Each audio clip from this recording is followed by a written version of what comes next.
Hey everyone, welcome back. It's Ree, your host on Queer Link. This is where I interview anyone who is in the queer spectrum. And I've always been fascinated by people, and pretty much Queer Link is here to make a place for them. And with that being said, today I'm talking to Mere Abrams, who is someone I've actually been following on social media for quite some time, and is someone I admire who's working really hard for the LGBTQ plus community. So thank you so much for being here today. Thank you so much for having me and for reaching out and asking me to be part of this project. It's really wonderful to be together today. Thank you for that. And can you tell us a little about yourself? Yeah, so I'm Mere Abrams. I use they, them pronouns, so I'm pretty flexible as long as they're used respectfully. I'm not going to make a big deal of it. And I am a social worker, a writer, a researcher, a coach and a founder now of a brand that is pioneering change both in the fashion space and hopefully beyond, creating gender inclusive and gender affirming underwear and bodywear. Excellent. And as a person who wears many hats and who works really closely within the LGBTQ community, recently, so you said you co-founded a gender inclusive bodywear brand called Urbody. Are you comfortable kind of sharing with us about your own body dysphoria and how that inspired you to start this project? Yeah, definitely. So with regards to my own process and my own relationship with my body, I think when I think about when it started really, really young for me. I was a gender nonconforming kid.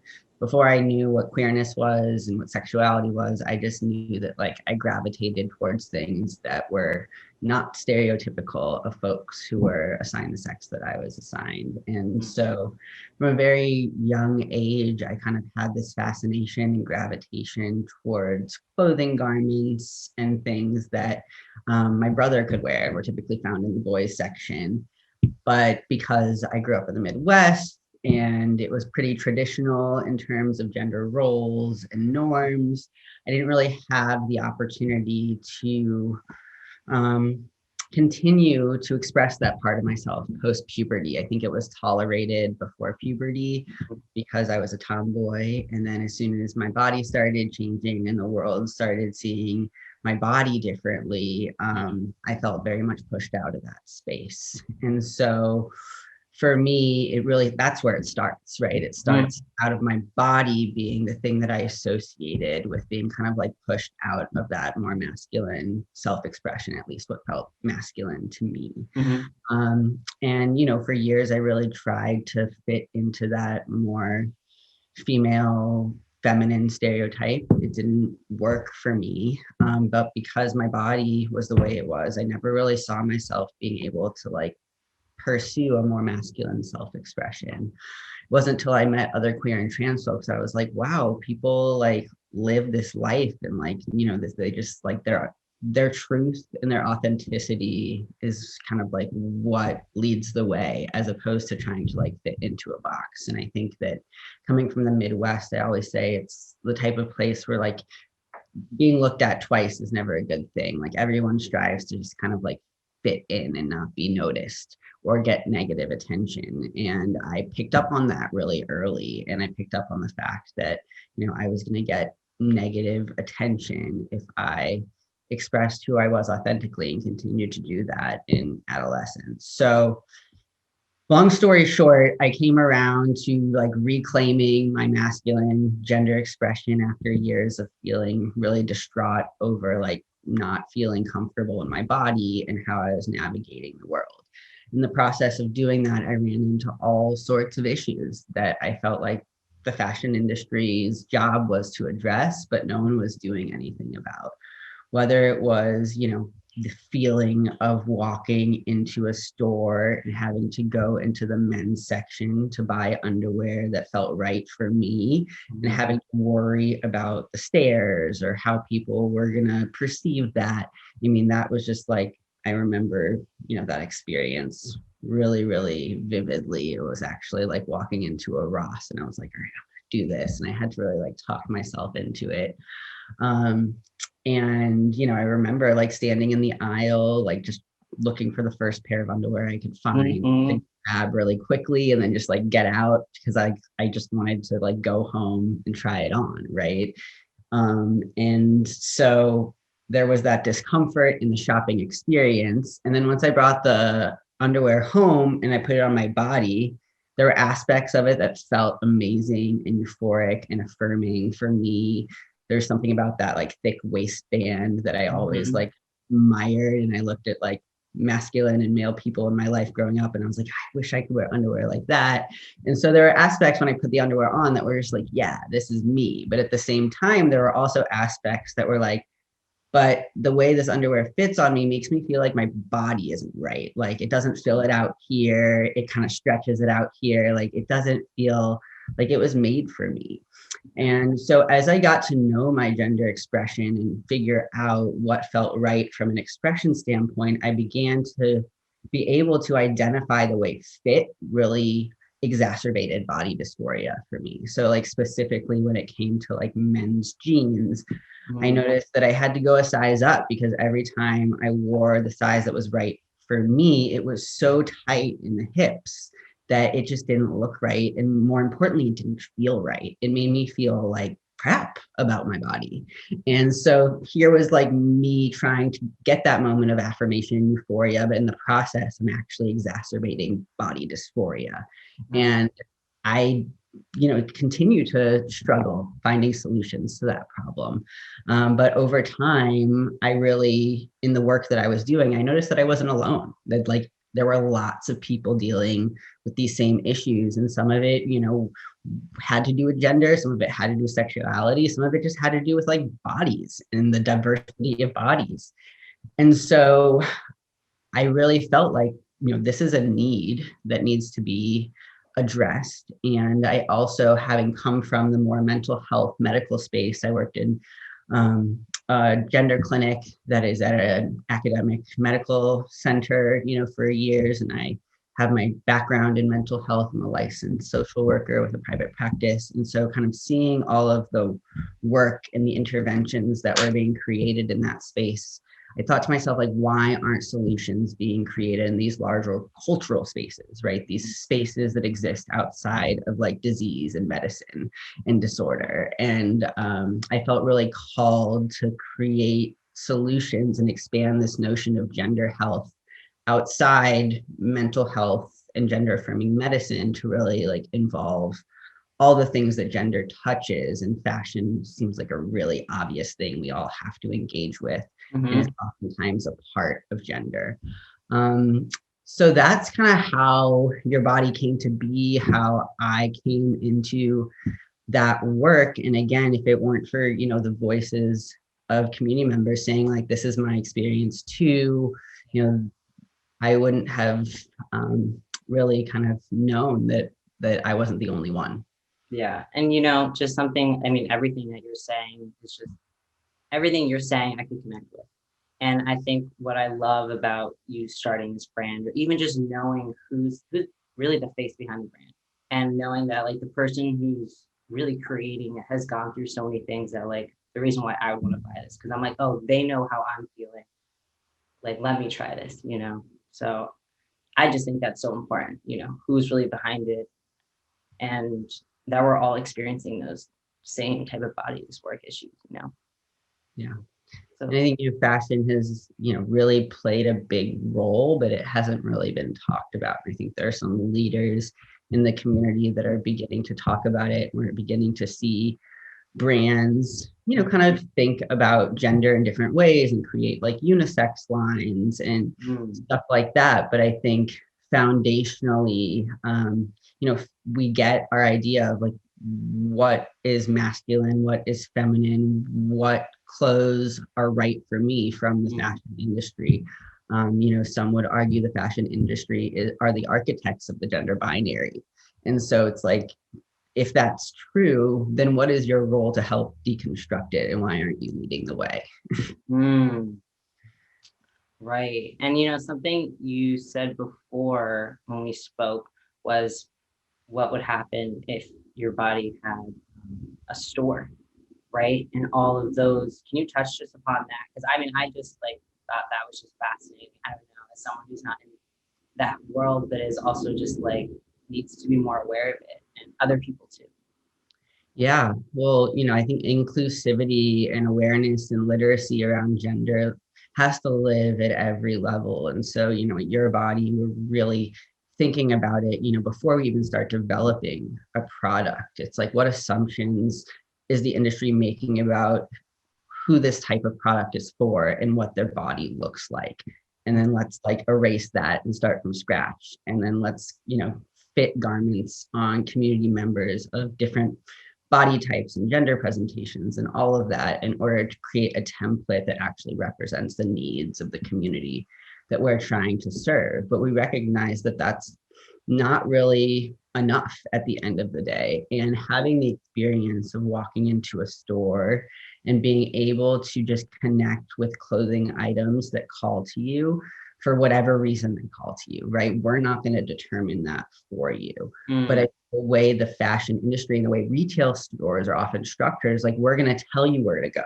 We're going to say like, men over this section, and that's going to be your cue to like go over here. And what if what if a retail store existed where it was just like dresses, tops, bottoms, and we're not telling you who it's for? We might write a little bit about what the fit is like and what the shape of the garment is like, so you can decide whether or not it's right for your body. But we're not going to say who it's for, right? And at the same time, we're also going to train staff in a way that allows folks to have an affirming experience. I know for me personally, I don't know why these negative experiences often happen in large department stores, but a lot of the ones that I've had few.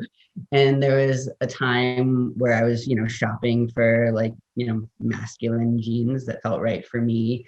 And I went to the department store and I like grabbed like 10 pairs because at this time I still didn't really know what fit was right. And I was just like, I have to try everything on and just like see how it looks. And I went to the dressing room that was closest to the rack that I was pulling stuff off of, expecting to be able to just like access it. And the person looked at me and was like, oh no, you have to go use that dressing room. I guess the way I was presenting at the time made them feel like, I was in the wrong place. So I went over to the other dressing room that they told me to go to with the, like pile high of jeans that I was waiting to try on. And the people said, oh no, those jeans are from the men's section. You have to go try them on in the men's dressing room. And I was like, I just was sent here from the men's dressing room. Like, I just want to try these jeans on. Can you please just like give me a room? And at that point, they did give me a room and let me go. But it was those type of experiences that made me realize there's so much more to inclusion than just creating a product that like looks a particular way. It's really about helping someone feel safe and secure trying on that product,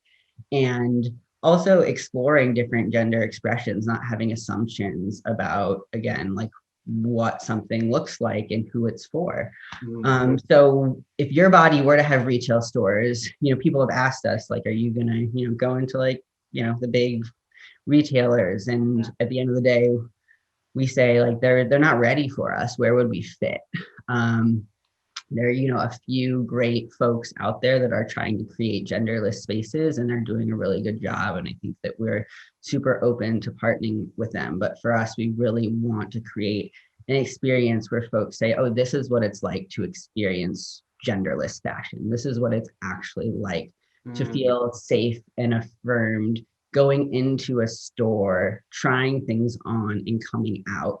And oftentimes, I think for myself, like I rarely have that experience. And so for us, if we can give that experience to other people and again, help them feel that sense of affirmation without needing to exacerbate body dysphoria and even, minority stress related to like, who's looking at me? Is this okay? Am I safe?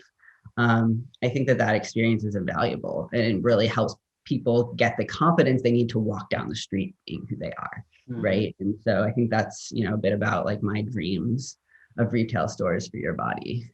Well, I hope those dreams come true, just because of your stories, of obviously of stories that I've had too in stores. I was just even picturing my own little self kid I couldn't imagine walking into a store and not having those men and women sections and just walking in. And what that would do differently mentally to me too, and not feeling like ashamed of going somewhere where I wasn't allowed. So I'm really only wishing that the best and hoping that that will happen one day. Yeah, well, Um, my hope is it doesn't just happen for us, but it happens, mm, on a much larger scale. Because I think part of my, mm, drive for creating your bodies to model what this looks like for the folks that are already big players in the industry that just need to like pay attention and take note. mm, They have the resources and they yeah, have the power to like really make change. You mm, still don't know it yet. And so like if I can kind of like be like, all right, like this is how you do it, mm. that's the world that I want to create. I hope you do, and you are. When you're not working, what are you doing on your time off? What's important to you right now? Right now, spending time with family and people who I love and care about is really important. I do spend a lot of time working, not necessarily because I have to, but because I love what I do and I feel really fulfilled by it. But when I'm not working, spending time with my little one, who's 13 months old now, my Mm, partner, who I've been with for a decade now, and I'm living close to my sibling and parents for the first time in a long time. And so it's been really wonderful to build kind of like relationships again after being away from one another and only having phone or FaceTime or holidays, and to really remember what it feels like to have these people in my life on a daily or ongoing basis. So family time is a big focus of mine. Being outside is huge for me when I'm not in front of the computer doing something like this, or even when I'm outside. I think I took our last meeting outside, a little like table set up. So I love being outside, getting outdoors, camping, and what else? Yeah, I think those are like the big ones for me right now. It seems simple, but it's brings those a are lot of important. joy.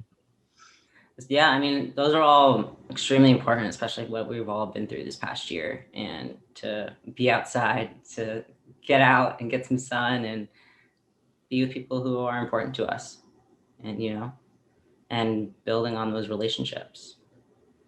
Yeah. There's something that you mentioned last time we spoke that kind of resonated with me. And I'm sure many queer people would connect to this as well, which was the feeling of a sense of disconnect with your family because of your queerness. And can you talk about that experience and what the outcome of the realization of that was for you? Great question.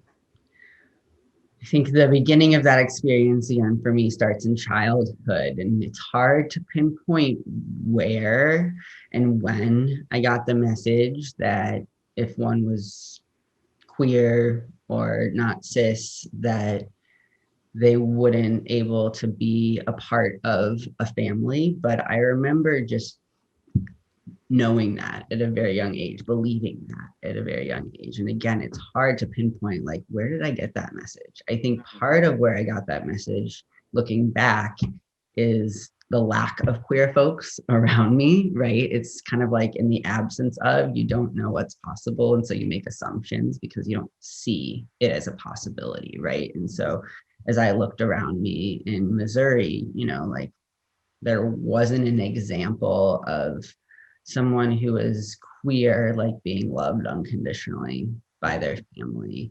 And it was definitely like anything related to like being gay was a little bit stigmatized. I have a really like strong memory from, I believe it was middle school. I was probably in 8th grade, and my school was having a diversity symposium. So it was like a day where we didn't have normal classes and we were just committed to doing diversity and inclusion work. And it was the first time that sexuality was being brought into that conversation at our school. And because of that, and the school was transparent about that being a theme that was going to be brought into the symposium, there were a number of students whose parents held them home that day because they did not want their kids learning about that stuff. And that to me was like sent a very clear message about, you know, what it meant to be queer in that space that I was in growing up. And so I think like those types of memories and moments helped me internalize this notion that, you know, like being queer, being gay, being different is bad. And so because of that, and because I was at this kind of like adolescent developmental stage when these things were happening, in adolescent development, it's very normal just to like want to fit in, wanting to find your place, right? I think it's something that many of us experience between the ages of like 12 and, you know, 16, just like wanting to be like normal, whatever that means. But I know when I was that age, like I was just like, why can't I be like everyone else? Like, why do things have to be so hard for me? Why do I have to be different? And so it came from like that, just knowing that that was not going to be a positive thing, right? And seeing families like, you know, kind of keep their kids home, it was like, well, what would you do if your kid turned out to be gay? You know, like you won't even let them learn about this stuff. What if this is who they are? And, you know, my parents never came out and said anything like that. I think that the one thing I remember hearing from my parents growing up, and I just remember being around the dinner table, and I can't remember how it came up in conversation, but sexuality came up. And I just remember them saying, like, we would love our kids no matter what, but we would never want that for them. And so there was this kind of like duality there in what they said that was like, okay, so you'll like continue to love me, but you'll love me less, or you'll like not want want to be a part of my future in that way. Like I, you know, I internalized that in the sense of like, it's okay, but it's not what we would want. And I was always someone that really like strived to please my parents. You know, I kind of like idealized them and fed off that affirmation. So if that's not something they wanted, it wasn't really something that I was going to do. And that's just kind of the kind of kid I was. So I, you know, shoved it real deep for as long as I could. And it wasn't until, you know, I moved out of like my childhood home when I was 18 that I really like saw it come back to the surface and at that point I was living in Southern California. I like saw queer people living and thriving for the first time in my life.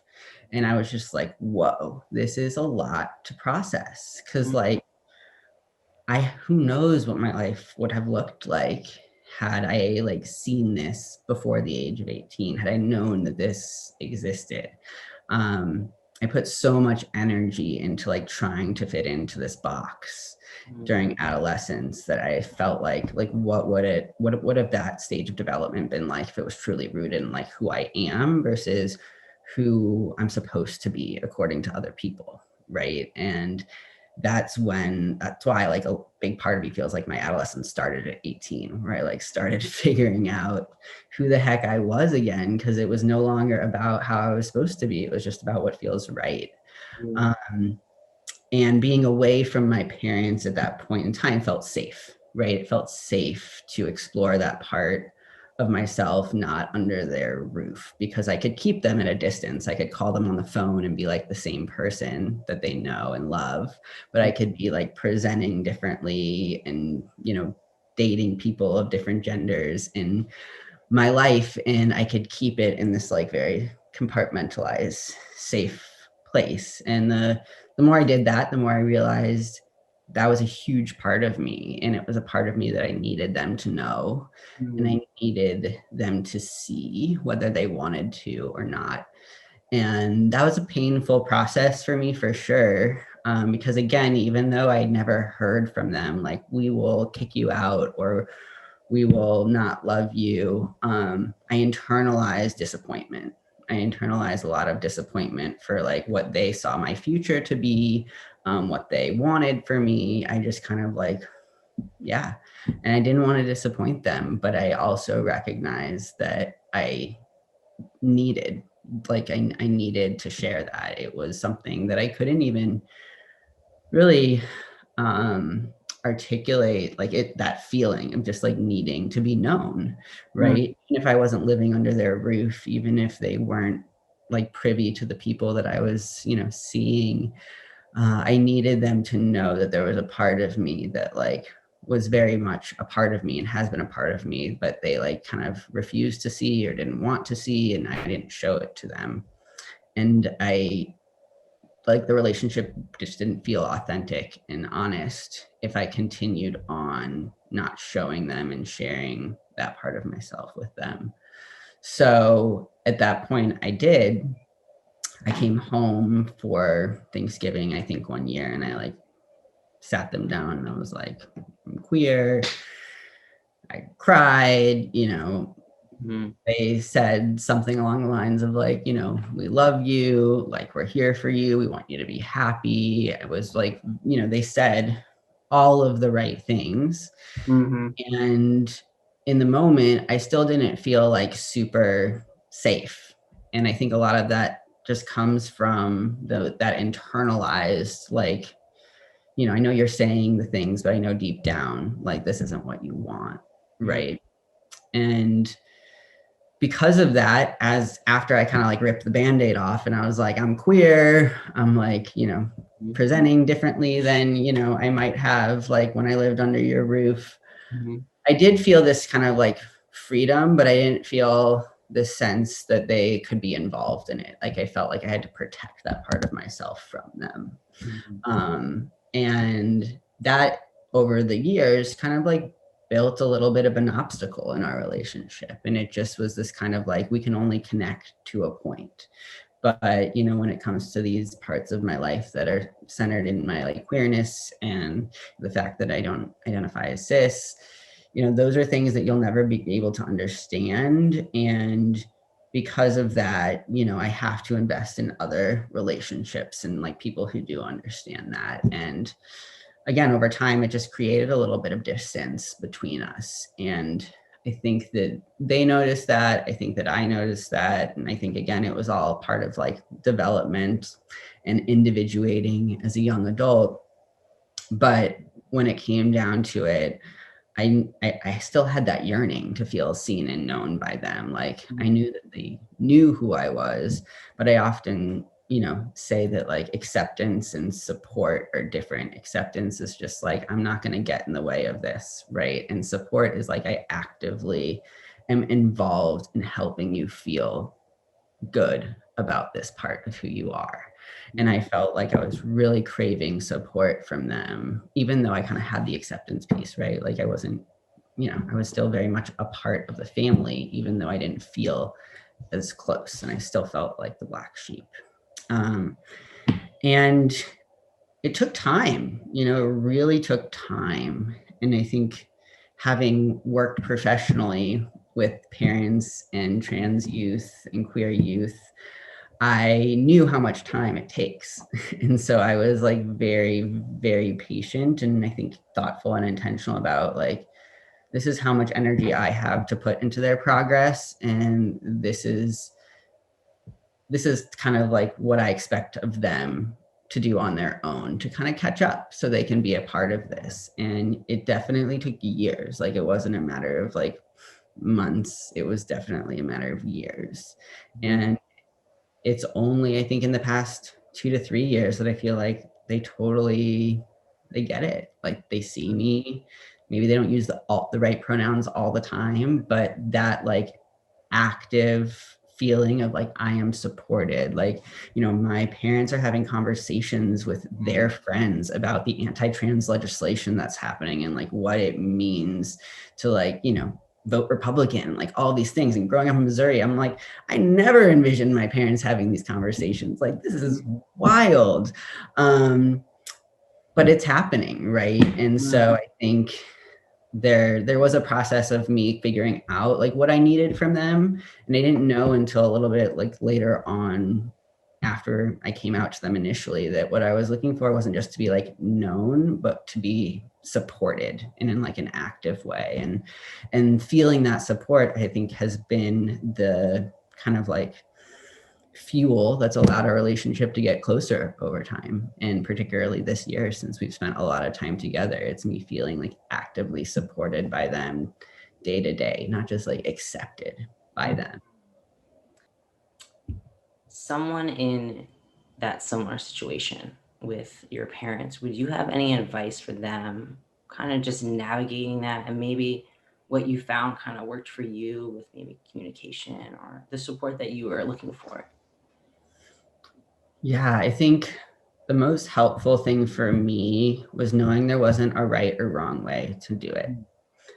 And I think thinking about like, what kind of person am I and how do I want to navigate this? What's going to feel right for me, not because of my gender or sexuality, but because I'm Mere, right? And again, like I've always been a little bit of a non-confrontational person, a bit of a people pleaser. And so like the notion of calling my parents in every time they used the wrong pronoun or misgendered me, or even having others that were willing to do that, like my siblings or my partner, kind of like draw attention to those moments, that like on an intellectual level was like, well, that's probably good for my gender. But on a Mere level, it was like, that feels really counterintuitive, just like how I navigate things as a person, right? Like I'm just like pretty, again, non-confrontational. Like I'd rather just like move on with the conversation than have this moment of like, you know, you use the wrong pronoun for Mere, you know, X, Y, and Z. And so really figuring out like what felt right for me,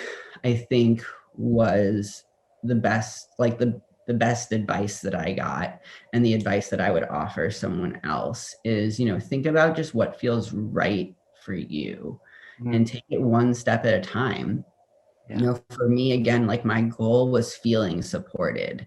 And I didn't necessarily equate that with like my parents getting my pronouns right 100% of the time, or them like knowing all the ins and outs of trans health and like queerness and like all of the identities that exist within that. Like those things, I think, you know, they're benchmarks that everyone can work towards, but it wasn't at the end of the day like what I was looking for. And so I think for me, recognizing that what I was looking for was a feeling and communicating that to them, and then figuring out what the things that they could do that actually felt supportive, right? I think oftentimes we see parents do things that they think are going to be supportive, but it doesn't actually feel that way to the person on the other end. And so for me, it was about figuring out like what actually feels supportive, and then letting parents know that, and then continuing to do that, right? Thank you for that advice. I think it's interesting looking back, and we can internalize so many of these conversations. And of course, parents, you know, as we realize when we're older, they're just like, we're all adults, we're all constantly learning, but when we're kids, we just think so highly of our parents, right? Of course, or I don't know, everyone's kind of different. I know I did.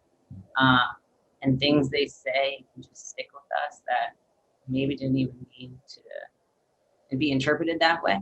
And then, as you kind of said in your, we can just carry that on until you have those open communications. And I think it's important also what you said, how like, I don't know, the pronouns, like it's the whole act of trying. Like I tell my dad, who both my parents are much older, but you know, I tell my dad, I'm like, as long as you just say my name, like I know you love me, and that's really all that matters. I'm like, just say my name, well, my nickname that I go by, not my full name. But I think it's just knowing that they love me. It's like, I'm like, that's all I need, you know? And you're right. And just ways that, because they don't know sometimes of ways that you need support, and having that open dialogue, you know? So thank you for that.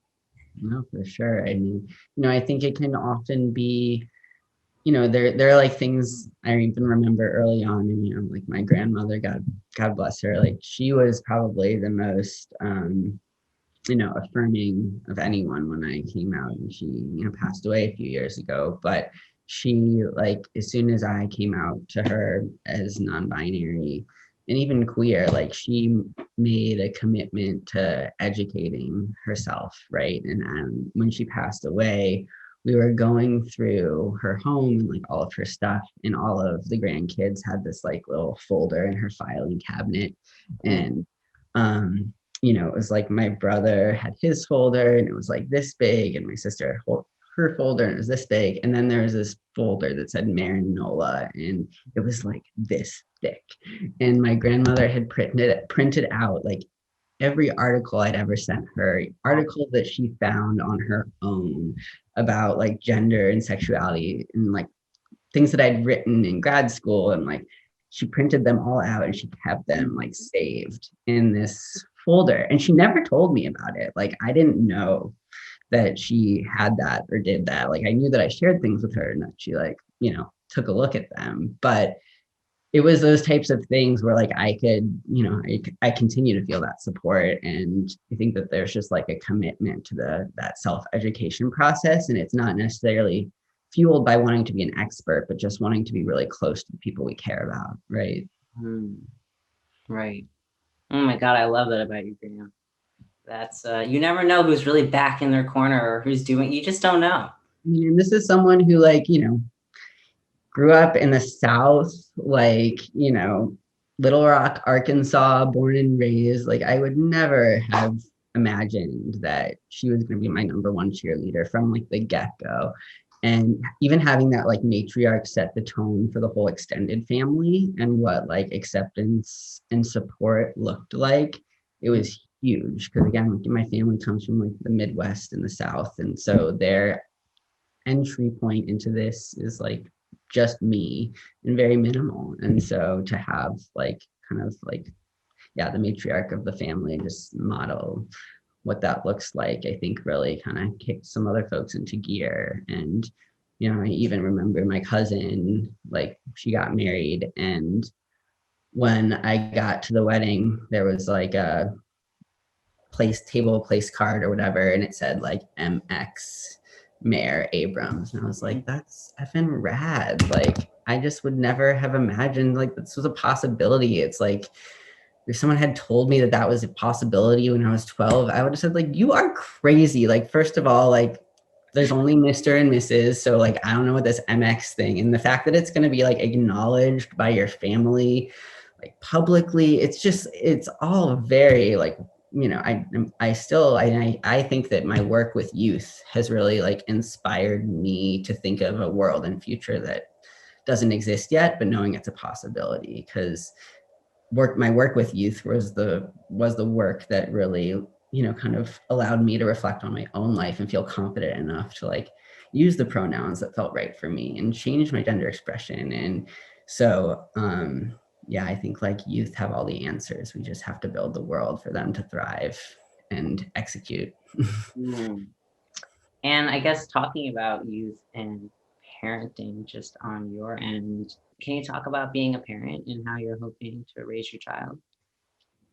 Yeah.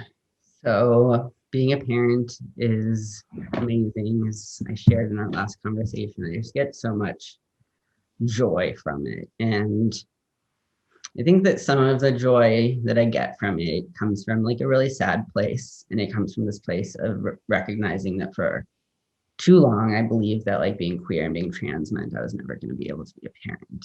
And again, like I don't know where I got that message. I like know society sends it in lots of ways. But the fact that I even had to engage with this notion that like who I was in conflict with like having this experience that's brought me to like more joy than anything else has brought me in my life, I think is really terrible. And I hope youth never have to feel that way, never have to like feel like who they are prevents them from, having what I think, is a very like human experience to want to be a parent if, that's what feels right for you. So yeah, I get a lot of joy.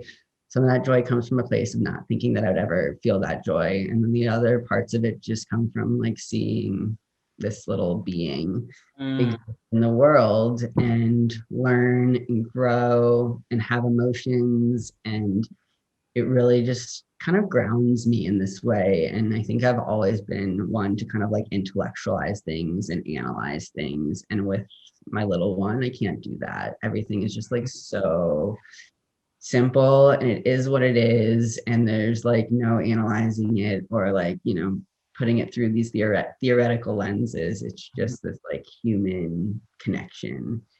And it's been really good for me. Like it's been really, really good for me in terms of like grounding myself in simplicity and in the present. I've always been a little bit of an anxious person. I've always been someone that's kind of like working really hard and thinking about the future. Because of that, like being really present has been a struggle. It's been a, something I work on.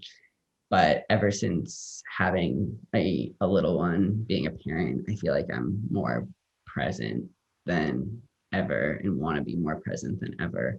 To be a part of those moments and not necessarily like be in my head, which I think is where I was for a lot of my youth and my adolescence and my young adulthood. And it's just now that I'm like able to be in the world in a way that I can just exist, and it's not through this lens of like dysphoria or fear of judgment or discomfort around who I am and how that fits in the world. And I think that maybe the fact that that feeling is coming up now also has to do with like the confidence that I can access, because I want to model that for my kid, right? Like I want my kids to know like this world is for you. You have a place here no matter who you are.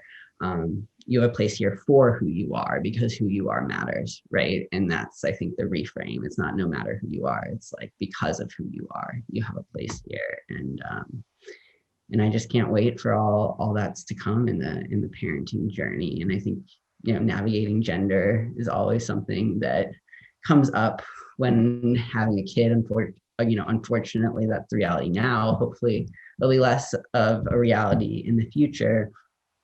But I think that for me, I'm really conscious of language, especially now that my little one is starting to speak. And so really wanting just to like use gender neutral language and, encourage them to explore things for who they are and what they are, not who they're for, right? And this goes back to like the Urbody stuff and all of it. But it's like, you get to be whoever you want to be, whoever you are, and you get to explore all the options and different things for what they are, not because who they're for. And that's kind of like the parenting perspective that I hope to bring to my little one, so that he can navigate the world and feel like, all the doors are options, right?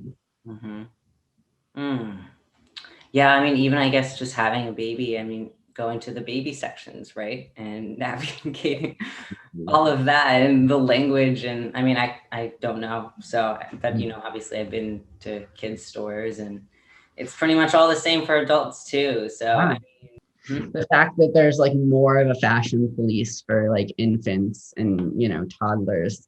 And, I think there continues to be a fashion police as you get older. It just like evolves a little bit, but it's definitely wild to think about the energy that goes into enforcing gender norms on little beings that like literally are just like so pure and authentic in who they are. Like, why are we imposing these wild social constructs onto them?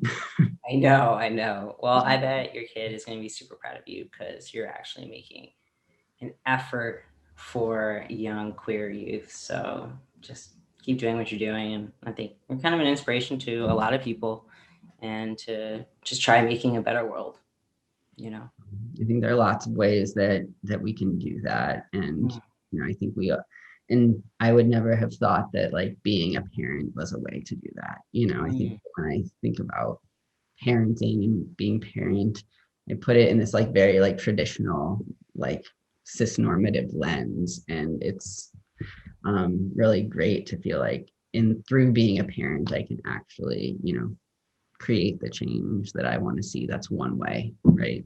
I love that. And thank you for being on Queer Link and sharing your story here with us. I think it's just really important what you're doing, and especially with your body and fashion and just being more gender inclusive.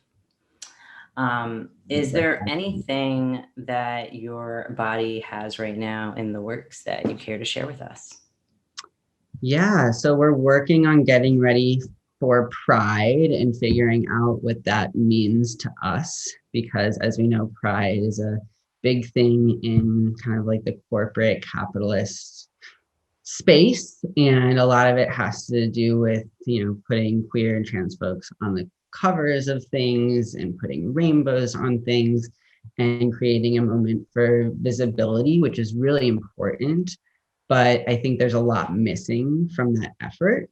And some of it comes down to what we spoke about as, like, you know, inclusion and representation at every level, not just the level that like consumers see, right? And then really thinking about, you know, like, so what, how does your body want to position itself in that conversation? And also acknowledge the you know, the fact that it feels kind of hard to celebrate this year with all the anti-trans and anti-LGBTQ legislation.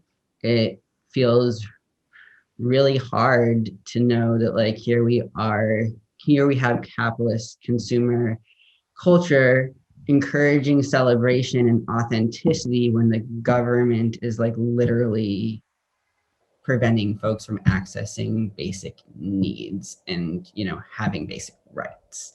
So it feels like this very fraught moment. And I think it's important to speak to like the importance of celebration and moments of joy and being in community without forgetting the like reality of what the world looks like that we live in 12 months out of the year. Right.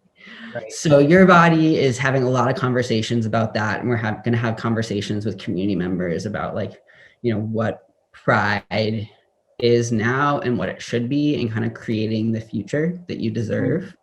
And we're going to be releasing a couple new products that, you know, address some of the issues that the community has shared with us around body dysphoria. And so really thinking about like the shapes of things and how to design garments with a shape that helps address body dysphoria and gender dysphoria. And so we're really excited to kind of put some new products out into the world that just, again, like model what inclusivity and really thinking about the needs of this community looks like beyond putting a rainbow on something for pride. Because I know I'd rather have something that fits my body and it feels good when I put it on than something that doesn't but has a rainbow on it. That's a really good point. And also to anyone who's buying something with a rainbow, it's not bad. But think about, you know, who's the brand you're buying it from? Are they donating it to any causes, or are they just keeping it and making more profit off of something that has a rainbow on it? You know, so there's definitely things to think about this coming Pride, especially too. So thank you for that. And just to close this up, is there anything that you're looking forward to this year? Ooh, I mean, I think I'm looking forward to more connection this year. It's been a hard year for a lot of us. There's been a lot of isolation.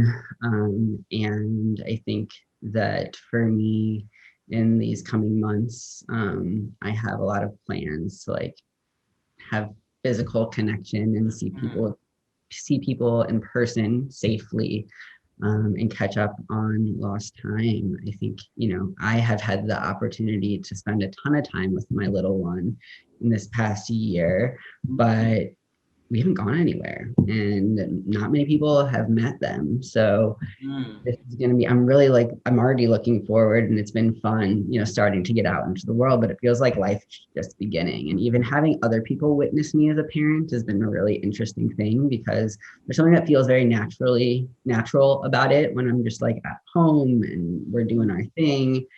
But being like witnessed and addressed as a parent in public definitely feels different. And that's an experience that I'm starting to get, and it feels really great and cool. And I'm looking forward to more of that. And yeah, sharing all the joy that this little one brings me with like all my friends and family and strangers.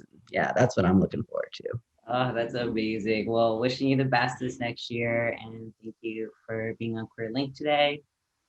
And if you liked this video, please subscribe and like our YouTube channel. Thank you. Thank you so much, Ree, for everything you're doing.